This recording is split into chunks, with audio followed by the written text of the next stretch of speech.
watching Let's Chat.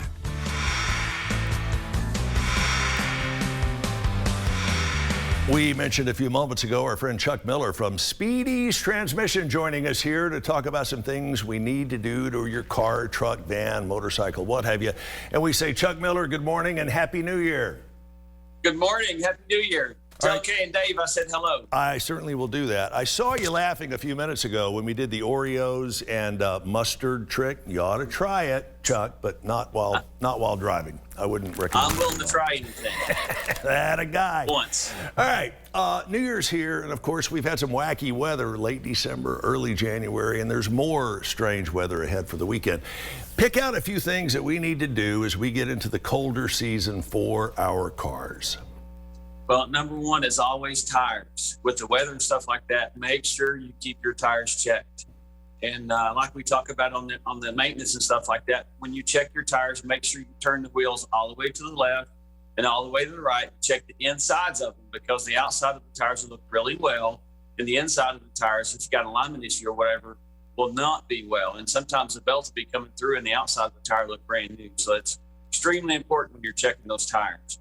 And then the next thing is just rub your hand across the back of them. Mm-hmm. And if it's smooth one side and choppy on the other, same thing. You need to get it in to check the alignment, check the suspension, and see what's going on. But obviously, tires are the most important part of that. So assuming that you find an uneven feel when you're rubbing the back of the tire, does that indicate alignment out of whack, uneven wear, out of round? It depends on the feel. If you feel the metal blades, if it's real thin on the inside, then it's an alignment issue. If it's choppy one way and smooth the other, then it's generally suspension, shocks or struts or something like that. All right, beyond tires, as we get into, again, more sustained colder weather and perhaps some wintry precipitation this weekend, what's next beyond the tires? Belts and hoses. You know, we talk about it a lot. Those are the things that'll break you down on the side of the road, especially with this cold weather and the rubber and the neoprene that these things are using. It gets into 20s and that stuff gets harder, and then it heats up, it becomes soft. And so that hard feeling again, then soft, you'll bust a hose or you'll crack a cooler line or something.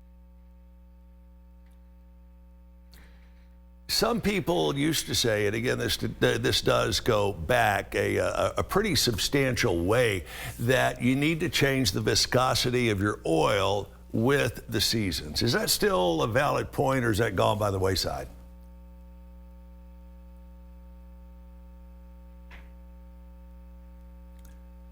We seem to be having a little audio difficulty with Chuck. I see him talking. Can you guys hear there you go. All right, Chuck, try again.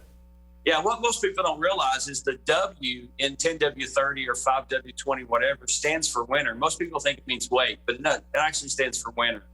And you don't really change that anymore because our viscosity is so low and the weight's so low. A lot of this stuff now is 0.20, where before we would run 1030 or 2050 even on some of the other stuff. So You don't change it for the winter or for the summer, either one, unless you're going to extreme temperatures. But around here, we would never see any of that. And that's pretty true also, whether you have a conventional car like you are sitting in front of, or a light, even medium duty or heavy duty pickup truck, right?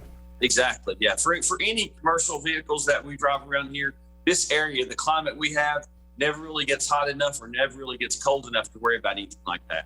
And one thing also, Chuck, that I've heard you preach over the years, and rightfully so, is the proper and regular maintenance of your car. I mean, most of us, even folks who hate going to the doctor, they'll go once a year. They'll go to the dentist twice a year. Effectively, You should give your car that same treatment, right? Yes, you need to take it to your mechanic and leave it with them for a day occasionally and just let them look over everything and make sure everything's in good shape.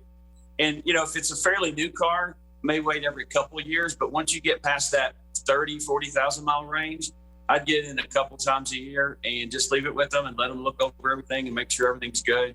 Today's cars really, they're easily $250,000 to $500,000 miles if you do all the maintenance. So, but the biggest thing is just making sure you keep them inspected so something don't jump up on you before it's too late and causes a big problem. Sort of like you and I, we are into the older demographic. We probably need to give our cars the same sort of treatment that we give ourselves, or at least that we should give More than once a year, for sure. More than once a year is right.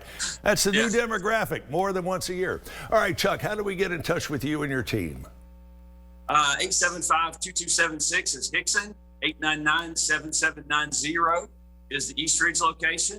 And you can always look us up on speedysoil.com. Speedysoil.com. Sounds good. Chuck, hope to see you live here in person at the studio soon. Be safe and watch out for the other people out on the roadways always, but especially this weekend. Chuck Miller, thank you very much.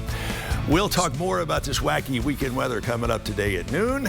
Incredibly talented singer and songwriter coming up right around the corner. You keep it here on Let's Chat.